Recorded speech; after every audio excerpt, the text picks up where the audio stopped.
लग्नाचे दागिने म्हणजे श्रीमंत पेशवाई दागिने, नाशिकचे सुप्रसिद्ध सराफ मयूर अलंकार सराफ। ताज्या बातम्यांसाठी नाशिक न्यूजच्या YouTube चॅनलला सबस्क्राईब करा आणि बेल आयकॉनला प्रेस करा।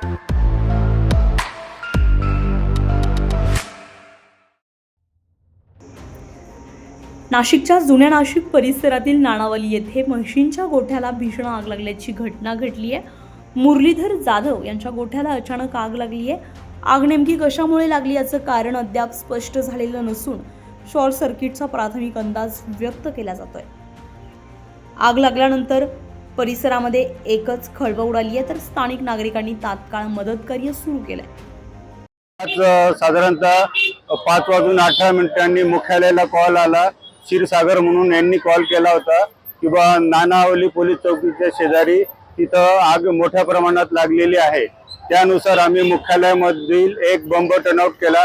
त्याच्यानंतर अजून मदतीची गरज असल्याने दुसरा बंब टर्नआउट केला।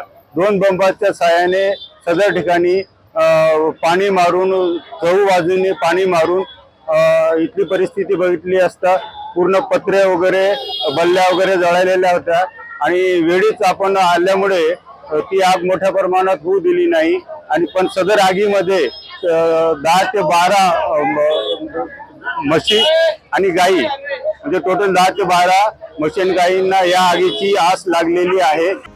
या आगीमध्ये सुमारे 12 जनावरे जखमी झाली असून त्यापैकी 7 ते 8 जनावरे गंभीररित्या भाजल्याची माहिती आहे। 2 जनावरांची प्रकृती चिंताजनक असल्याचं सांगितलं जात आहे, तर जखमी जनावरांवर तातडीने उपचार सुरू करण्यात आले आहेत। घटनेची माहिती मिळताच अग्निशमन दलानं घटनास्थळी धाव घेत आग आटोक्यात आणली। या घटनेमुळे परिसरात भीतीचं वातावरण निर्माण झालं होतं। संजय परमार, नाशिक न्यूज, नाशिक। ताज्या बातम्यांसाठी नाशिक न्यूजच्या YouTube चॅनलला सबस्क्राईब करा आणि बेल आयकॉनला प्रेस करा।